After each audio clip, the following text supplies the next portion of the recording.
Amados irmãos, vamos abrir as nossas Bíblias no livro de Atos dos Apóstolos, capítulo 2, versículo 27.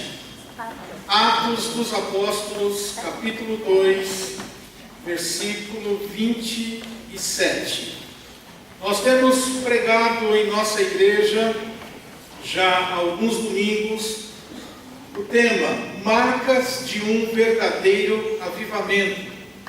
E hoje nós vamos abordar o seguinte tema.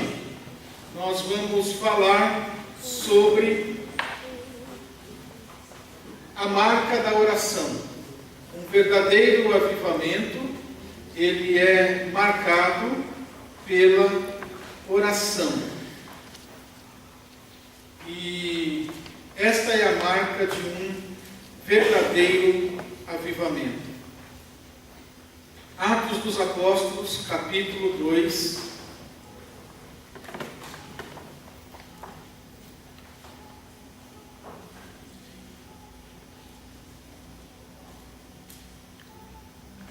O versículo é o 41 e 42. Foi um erro do computador. O computador também erra, né? A gente escreve 41, 42, ele mostra 27.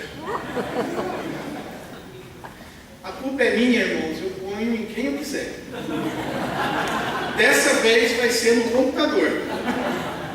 Podia ser na impressora também, né? Então, os que lhe aceitaram a palavra foram batizados. Havendo um acréscimo naquele dia de quase 3.000 pessoas, e perseveravam na doutrina dos apóstolos e na comunhão, no partir do pão e nas orações. Amém. Aleluia. Eu tenho sempre muita cautela, irmãos, ao falar sobre a oração. Porque a oração é um assunto que é muito fácil de trazer culpa no coração dos irmãos que estão nos ouvindo. Porque a Bíblia nos ensina a orar sem cessar. E se eu perguntar se você ora o suficiente, ninguém vai levantar as mãos. Então, se você quer um tema para fazer com que as pessoas se sintam culpadas, é falar sobre elas a respeito da oração. Então, por mais que a gente ore, a gente nunca vai orar o suficiente, porque sempre nós poderíamos ter orado um pouco mais. Por outro lado, nós nunca podemos deixar de falar sobre a oração, porque pelo fato de nunca nós conseguirmos orar o suficiente, é que a gente não ora o possível. Você ora tanto quanto é possível para você? Você intercede e clama ao Senhor tanto quanto é possível? Ou você percebe que na sua vida você poderia se dedicar um pouco mais à oração? Que você poderia ir um pouco mais além na sua prática diária de oração? O texto de Atos, capítulo 2, que nós usamos como base para falar sobre as marcas de um verdadeiro avivamento, nos mostra algo interessante. Na medida em que as pessoas criam na palavra de Deus, elas eram batizadas, porque o batismo é o grande rito de iniciação cristã. Todos aqueles que creem na palavra de Deus são iniciados na vida cristã a partir do batismo. E quando eles são batizados, eles são levados para a igreja. E lá na igreja, eles se juntam com outros crentes que estão participando regularmente do culto da igreja. Olha o que diz a palavra de Deus no verso 42. E perseveravam na doutrina dos apóstolos, na comunhão, no partir do pão e nas orações. Verso 44, todos os que creram estavam juntos e tinham tudo em comum. Verso 46, diariamente perseveravam no templo. Irmãos, é interessante que aqueles novos crentes, quando se convertiam, eles eram batizados, e aí eles eram levados para a comunidade dos cristãos. Lá eles se uniam a outros cristãos que já estavam lá, e aqueles cristãos, sabe o que eles faziam?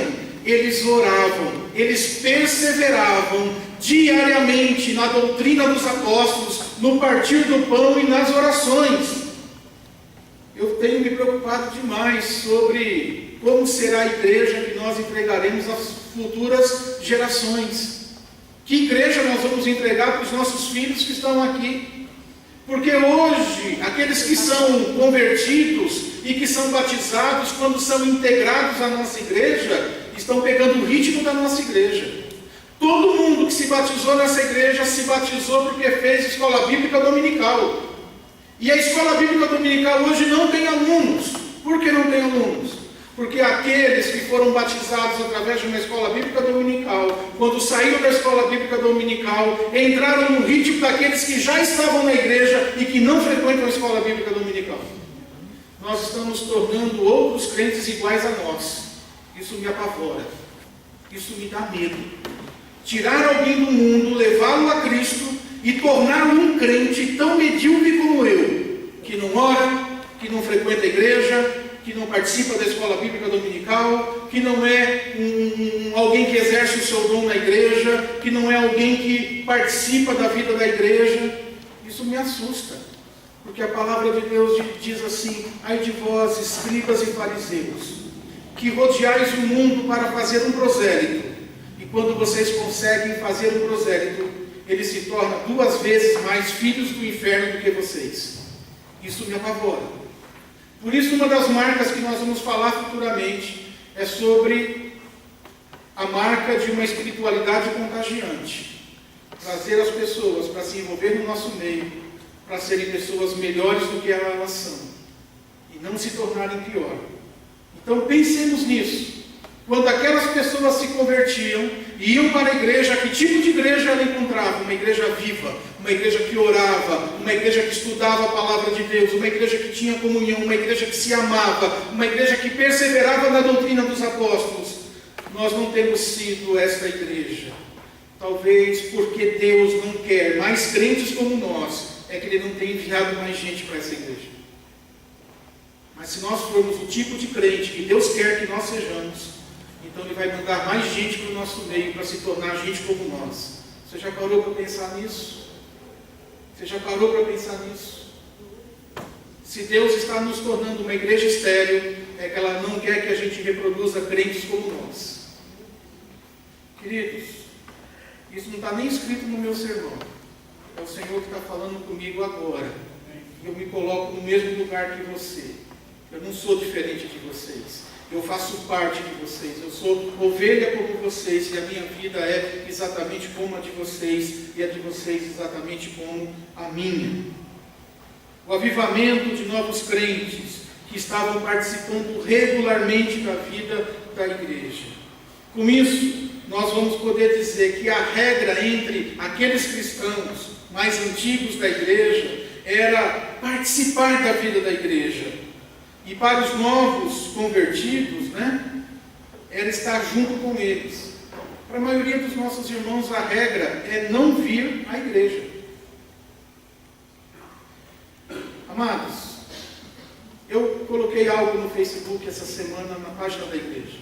Se você ama a nossa igreja, é hora de nós demonstrarmos esse amor.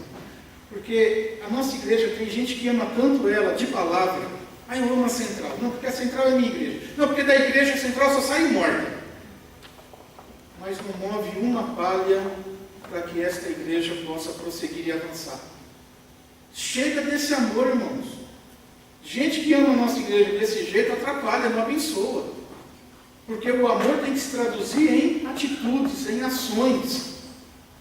E a gente vê o amor da igreja, de muitos dos irmãos da igreja, quando, por exemplo, a gente chega aqui 5 horas da tarde para orar por um avivamento.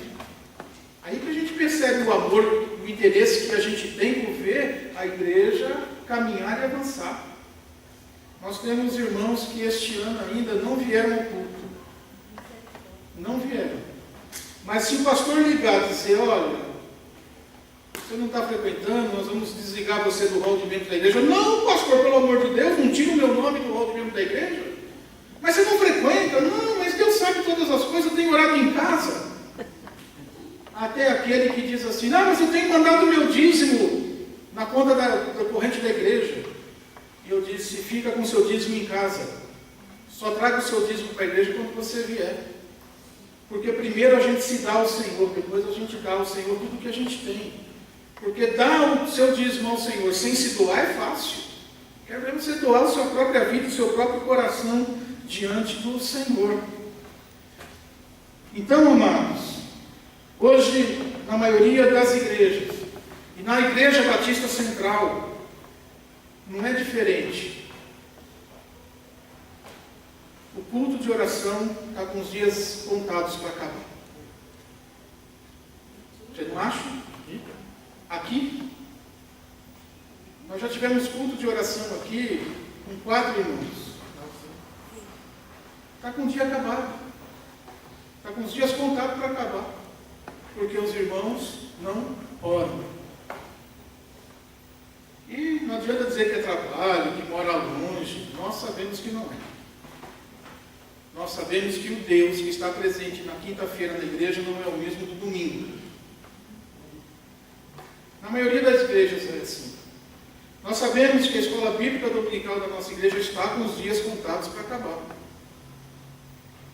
Domingo passado, só estava na classe a Débora e a filhinha dela. A Débora, professora, e a filhinha dela. Nós não tínhamos alunos. Mas se eu falar aqui que vou acabar com a classe de escola bíblica dominical de criança, vai ter pai que vai me crucificar. Mas eu queria poder crucificar antes cada pai que não traz os seus filhos para a escola bíblica dominical. Se nós falarmos que vamos acabar com o culto da igreja, fazer um culto uma vez por mês, aí a gente já toma ceia, dá o dízimo, louva, vai embora, só no outro mês.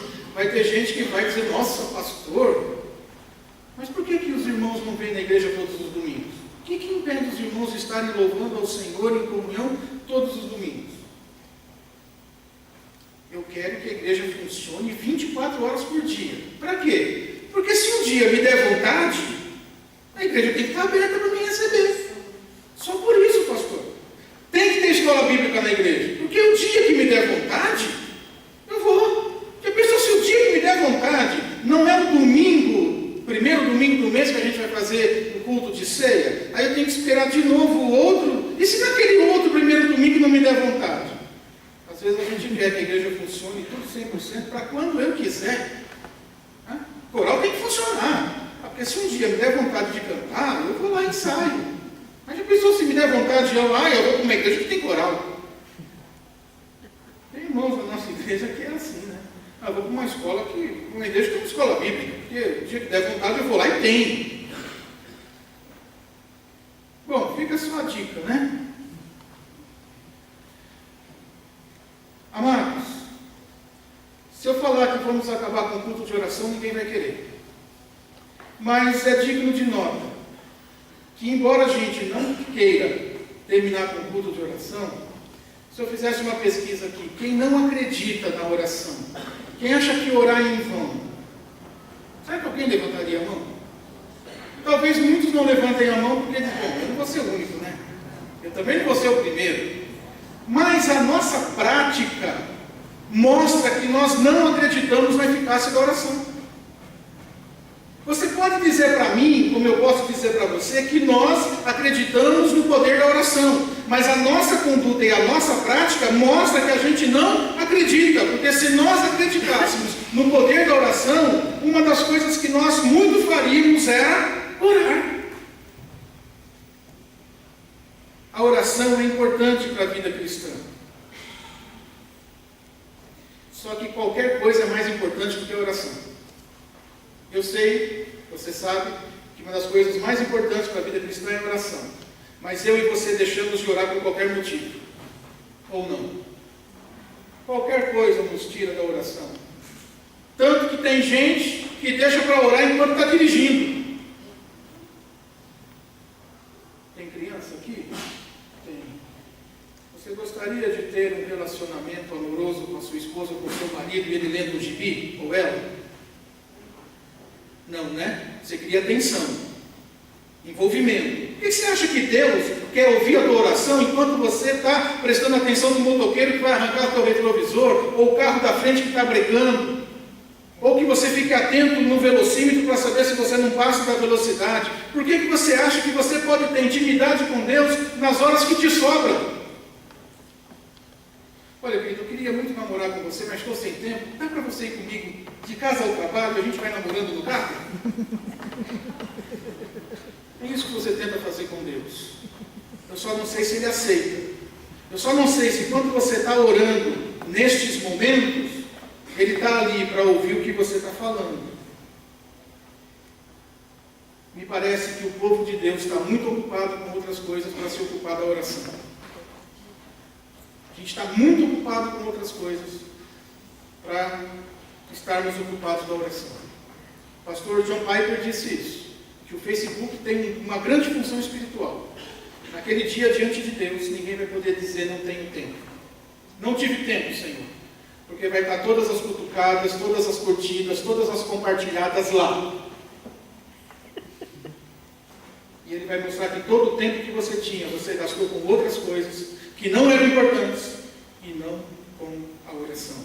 Charles Spurgeon dizia: se as pessoas não são dedicadas à oração, elas são dignas de pena, dignas de compaixão. Martinho Lutero tinha uma prática de orar 2 horas por dia, todos os dias. E no seu diário ele deixou anotado o seguinte registro: hoje eu tenho tanta tarefa para fazer que se eu não orar 3 horas eu não consigo fazer tudo. A ideia de Martinho Lutero é que a oração potencializava a sua ação e não a oração roubava tempo. Isso é uma visão de oração. Hoje eu tenho tanta coisa para fazer que se eu não orar 1 hora a mais do que eu oro normalmente, eu não vou conseguir fazer tudo. Eu temo que para muitos de nós, diferente de Martinho Lutero, a oração seja uma perda de tempo. Pior do que isso, na cabeça de muitos, quando oramos, nós não estamos mais falando com Deus.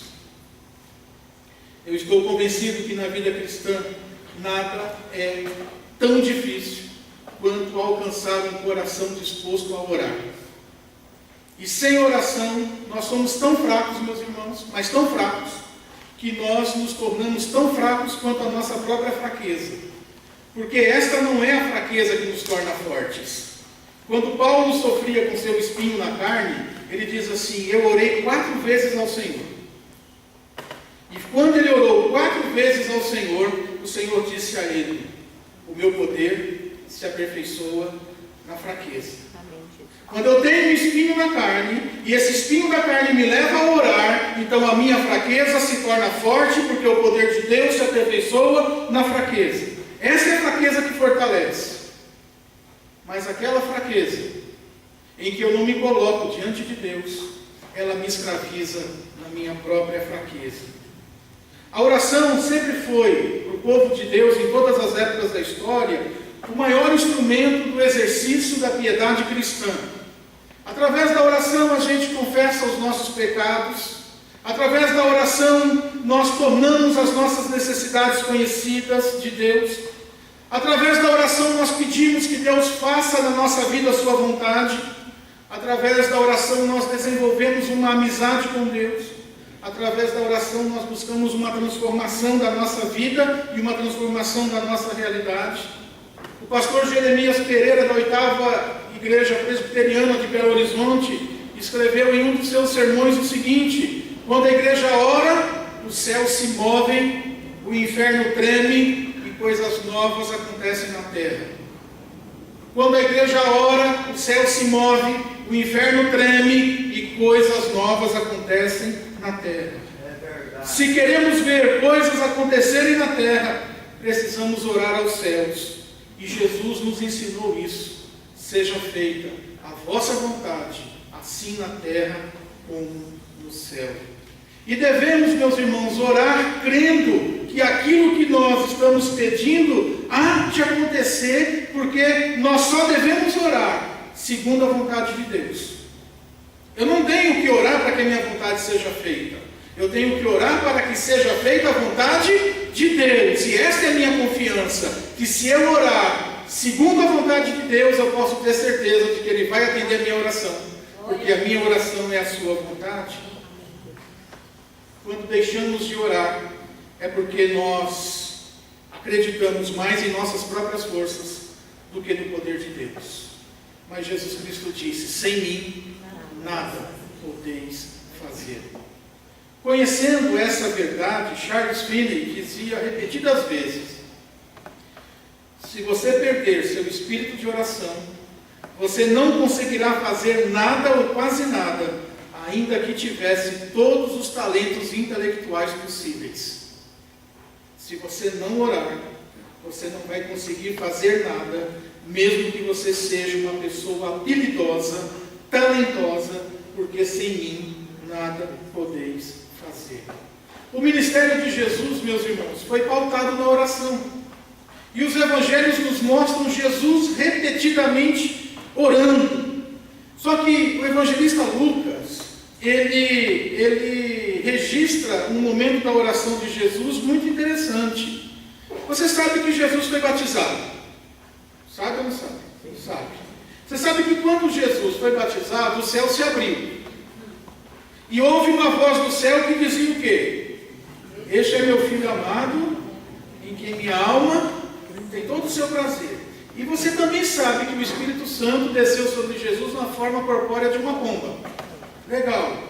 E você sabe o que Jesus estava fazendo quando o céu se abriu, a voz de Deus falou com ele e o Espírito Santo desceu sobre ele sob a forma corpórea de uma pomba? Ele estava orando. É que a gente não se atenta aos detalhes. A gente só atenta ao miraculoso. A gente só se atenta àquilo que é espantoso. Mas se você abrir a sua Bíblia, em Lucas capítulo 3, versículo 21 e 22, Jesus Cristo diz assim, Lucas escreve a respeito de Jesus: quando todo o povo estava sendo batizado, Jesus também foi. E enquanto ele estava orando, o céu se abriu, o Espírito Santo desceu sobre ele em forma corpórea como uma pomba, e então veio uma voz do céu dizendo: tu és meu filho amado, e em ti eu me agrado. O que Jesus estava fazendo? Orando. Por que nós desejamos que o céu se abra sem a nossa oração?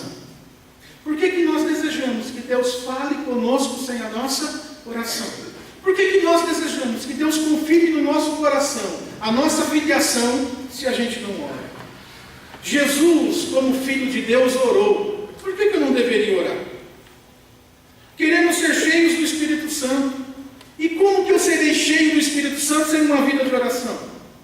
Quero ver os céus se abrirem sobre mim, mas como eles se abrirão se não for através da oração?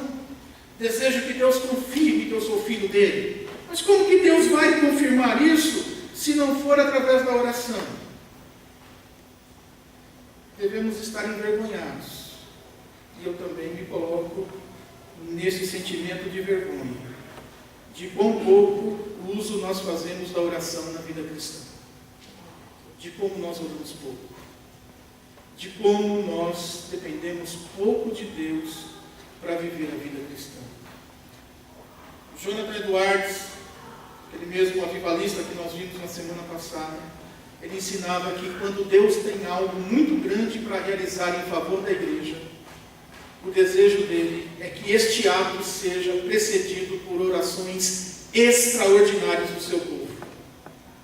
Eu acho interessante porque aqui Jonathan Edwards não diz apenas oração, mas ele diz orações extraordinárias do povo. Se Deus vai fazer um mover na igreja, Ele quer que antes de mover a igreja, o povo de Deus se coloque em oração extraordinária, e aí Deus, em resposta à oração do seu povo, age.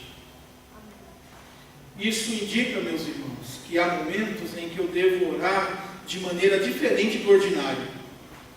O que é orar de uma maneira extraordinária? Qual é o ordinário de você orar? Eu fecho os meus olhos e fico em silêncio. E oro ali em pensamento. Tá legal. Eu dobro os meus joelhos e falo ao Senhor aquilo que me vem ao coração. Tá legal. Tudo isso é a sua maneira ordinária, comum de orar. Mas Jonathan Edwards diz que há um momento em que nós temos que orar de uma maneira diferente do ordinário. Não é da nossa maneira comum de orar. Assim foi com Ana, mulher de Eucana. mãe de Samuel. Lá 1 Samuel, capítulo 1, versículo 12 a 15, diz assim: e sucedeu que, perseverando ela em orar perante o Senhor, Ana, mãe de Samuel, era uma mulher estéril, ela queria ter um filho, ela não podia ter filhos, e a outra mulher do seu marido, naquele período a poligamia era permitida, ela tinha vários filhos, e Ana não tinha filhos, e Ana queria também ser mãe, e aí ela foi ao templo perante ao Senhor, e ela então orou, e aí o sacerdote ali observou a sua boca, porquanto Ana no seu coração falava, e só movia os seus lábios, porém não se ouvia a sua voz, pelo que Eli teve ela como uma pessoa embriagada. E disse então Eli: até quando estarás tu embriagada?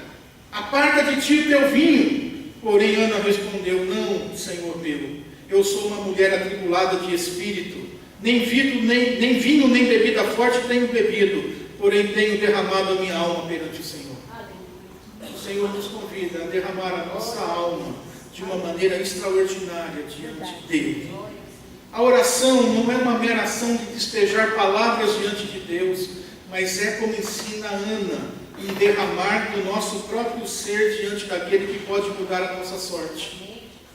Não é só falar, porque você pode usar as palavras justamente para não se comunicar. Tem gente que usa as palavras para desviar o assunto. O marido, quando faz algo errado, a esposa vai cobrar, ele usa muito essa tática. Ele começa a falar e não dizer nada. Não é não, Carlos? Não é assim? Não. É que eu vi a cutucada, sabe? Mas mulher também usa isso, né? Usa também. Isso é uma característica do ser humano, usar a palavra para não comunicar. Fala e não diz nada. Então, amados, essa não é a oração que Deus quer que a gente tenha. A oração que Deus quer que a gente tenha é aquela oração que a gente se derrama na presença do Senhor. Junto com as nossas palavras vai o nosso ser. Cabeça, coração e boca conectados. Cabeça, coração e boca conectados, se derramando na presença do Senhor. Então é impossível, queridos, eu não me lembrar dos meus primeiros anos no Evangelho. Eu fazendo essa mensagem, eu lembrava do coral da minha igreja. O maestro, o irmão Linoel, um homem forte, um negro, 2x2, um regente de voz forte. E de repente aquele coral cantando: se o meu povo, que por mim se chama, se humilhar, orar e se converter dos maus caminhos, eu ouvirei do céu a sua oração e sararei a sua terra. Amém. Eu procurei esse hino no YouTube para saber se tinha algum coral que gravou, só achei em inglês. Mas se a gente conseguisse a partitura desse hino, que hino maravilhoso, que hino lindo, porque humildade, oração, busca de Deus, arrependimento e conversão, irmãos, esses são ingredientes que estão necessariamente presentes em todo arrependimento. Ele é o próprio avivamento. O que Deus quer de nós é isso: humildade nos nossos corações, oração sincera na nossa boca, busca sincera de Deus e arrependimento dos nossos maus caminhos. Isto é o avivamento. E a promessa de Deus é que, se isso acontecer no nosso meio, seus olhos estarão abertos para tudo que acontecer nesse lugar. Tudo isso que eu falei, meus amados, mostram para nós o lugar fundamental que a oração tem no avivamento do povo de Deus. Mas ainda tem mais um aspecto que eu gostaria de trabalhar com vocês, e se vocês me permitirem, e o tempo também permitir, Isaías capítulo 62, versos 6 e 7. Isaías capítulo 62, versos 6 e 7.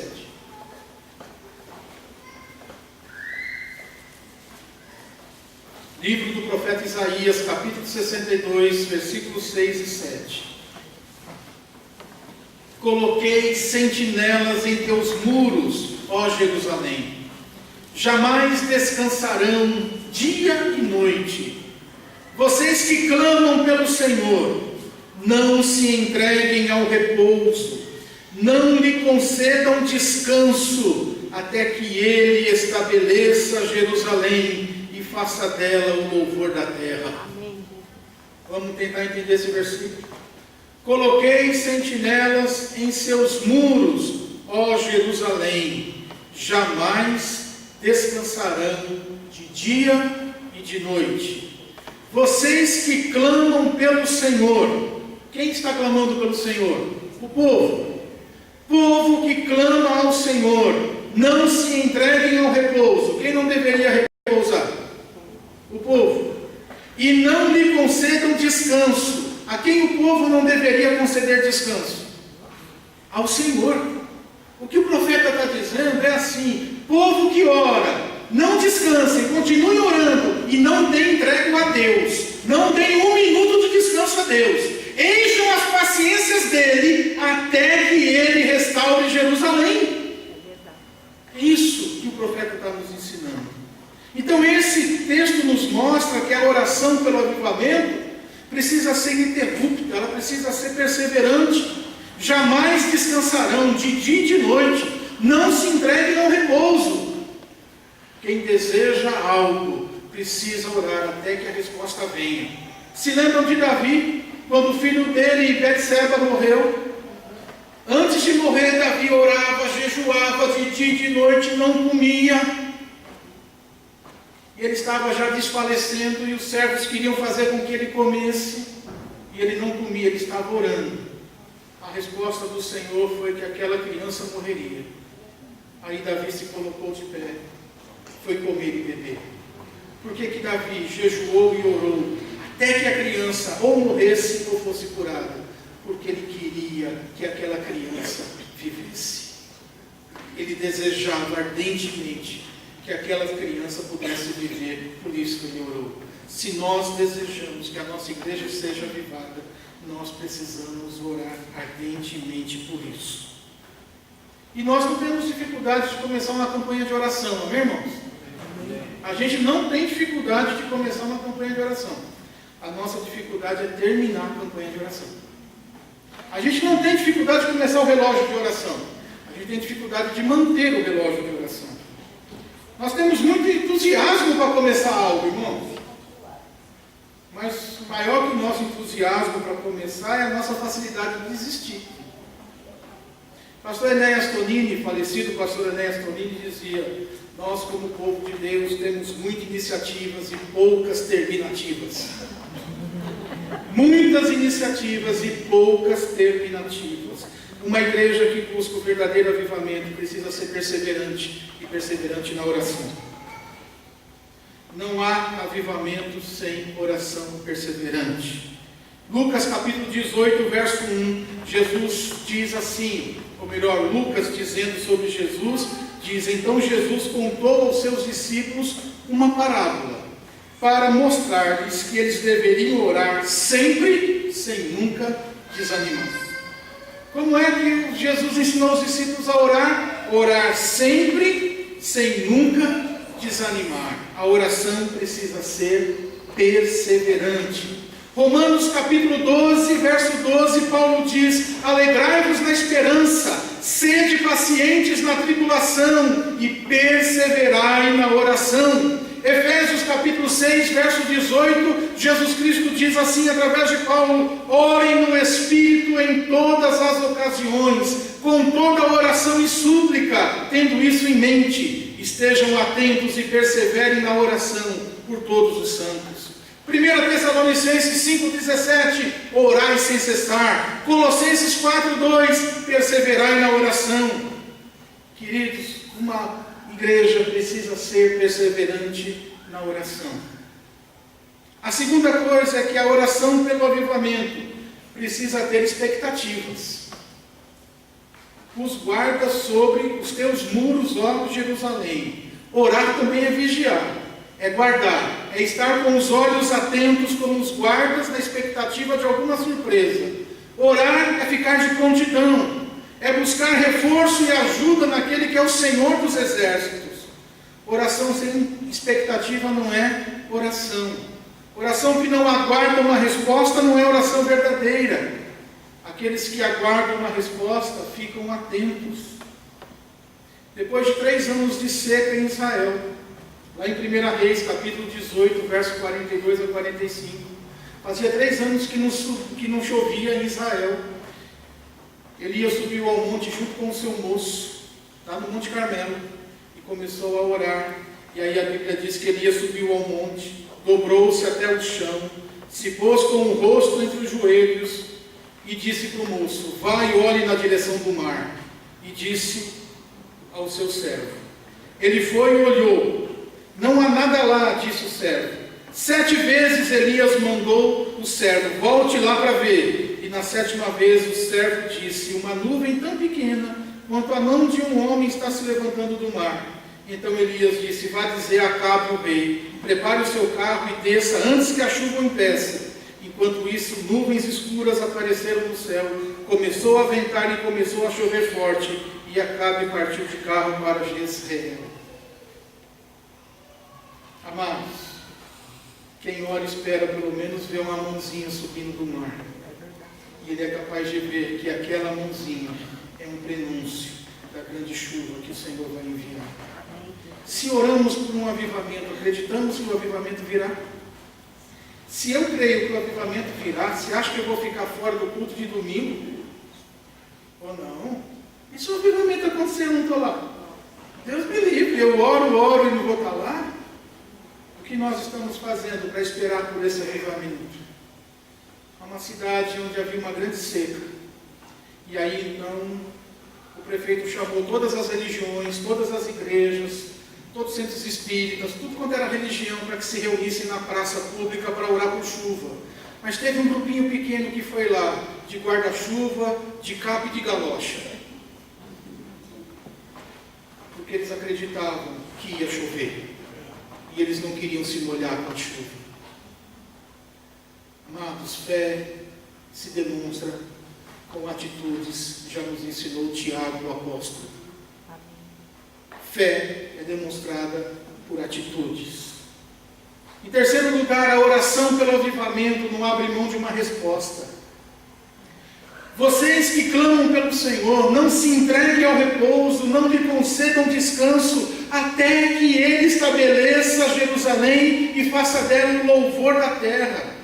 Não se trata, irmãos, de orar 1, 2, 3 vezes.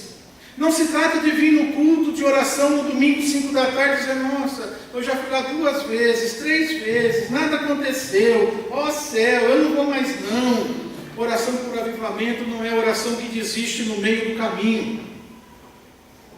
Sabe como que o grande avivalista, que agora não vou me lembrar o nome, acho que era John Wesley, se não me engano, como que ele orava? Ele dizia assim: Senhor, dê-me almas, ou então leve a minha.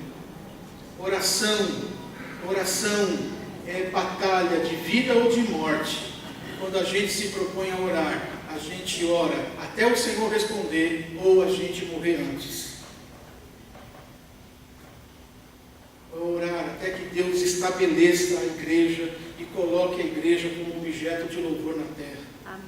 Não é possível que a igreja do Senhor é tão zombada. Se você olhar as zombarias que tem no YouTube sobre a igreja do Senhor, tudo bem, a gente deu motivo. Mas que o Senhor limpe os motivos e coloque uma igreja da qual o mundo sinta vergonha de ver pessoas santas e comprometidas com a verdade de Deus. A oração não abre mão da resposta. A oração não se preocupa com quando a resposta virá. A oração simplesmente se preocupa em clamar até que a resposta venha. Oséias capítulo 10, verso 12. O profeta diz assim: pois é hora de buscar ao Senhor, até que Ele venha e faça chover justiça sobre nós. É hora de buscar o Senhor até que Ele venha e faça chover justiça sobre nós. Abacuque capítulo 2, verso 1, o profeta diz: por-me-ei na minha torre de vigia, colocar-me-ei sobre a fortaleza e vigiarei para ver o que Deus me dirá e que resposta eu terei da minha queixa. Nós não podemos desistir. Deus não age segundo o nosso cronograma. Você deu prazo para Deus responder a sua oração? Legal. Só deixa eu te avisar que Ele não reconhece o teu cronograma. Deus age e opera no tempo dEle. Só no tempo dEle. Então, para que você se acalme, a Bíblia diz que um dia para Deus pode ser como 1000 anos. Ele não obedece a sua agenda. Ele é soberano e livre para agir. Mas o nosso dever é orar até que Ele responda. Deus responde no tempo que Ele quiser. Mas eu vou orar até que Ele responda. Por fim, a oração pelo avivamento é uma oração específica. Até que Ele restabeleça Jerusalém e a ponha por objeto de louvor na terra. O grande clamor de Isaías, meus irmãos, era pela restauração do povo de Deus. Seu desejo, o desejo de Isaías, era que a cidade desolada se tornasse coroa e glória na mão do Senhor. Que a cidade desamparada se tornasse motivo de deleite para Deus. Que a cidade que estava provocando a ira de Deus se tornasse a alegria do coração de Deus. Isaías orou de uma forma específica. De igual modo, nós devemos orar pela Igreja Batista Central. A nossa igreja tem se desviado de Deus. Nossa igreja tem se acostumado com o pecado. Nossa igreja tem se acostumado com a apatia e com a indiferença. Temos acostumado em enterrar os nossos dons e talentos. Temos provocado a ira de Deus. Precisamos orar para que Deus nos quebrante, para que Deus nos estabeleça, para que Deus restaure a nossa sorte. E antes que alguém me acuse de ser místico, eu quero te dizer o que a palavra sorte significa na Bíblia. Sorte significa vida restaurada pela graça de Deus. Quando Deus muda a sorte de alguém, Ele, por sua graça, restaura aquela vida. Isso quer dizer sorte, não um jogo de azar. Sorte conforme você diz. Sorte para mim é aquilo que diz o Salmo 126. Quando o Senhor restaurou a nossa sorte. Quando o Senhor, pela sua graça, restaurou a nossa vida, a nossa boca se encheu de riso. Amados irmãos, que o Senhor restaure a sorte da nossa igreja, a fim de que sejamos objetos de deleite do Senhor, uma coroa de glória na sua mão. E antes de Deus enviar um avivamento, Ele vai despertar a igreja para orar especificamente por esse avivamento. Por isso, se você tem orado pela nossa igreja, se você tem participado dos cultos de oração no domingo ou na quinta-feira, se você na sua casa tem dobrado os seus joelhos e buscado o Senhor, você faz parte desses sentinelas que Deus colocou no muro de Jerusalém para interceder e orar. Eu quero dizer que se você é um guerreiro de oração, uma sentinela de oração, não dê descanso aos seus olhos, não dê folga ao Senhor, bata nas portas do céu, encha a paciência de Deus, até que Ele ou tire a nossa vida, ou avive a nossa igreja. É tempo, pois, de clamarmos por um avivamento.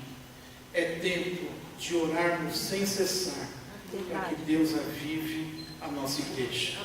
Feche os seus olhos.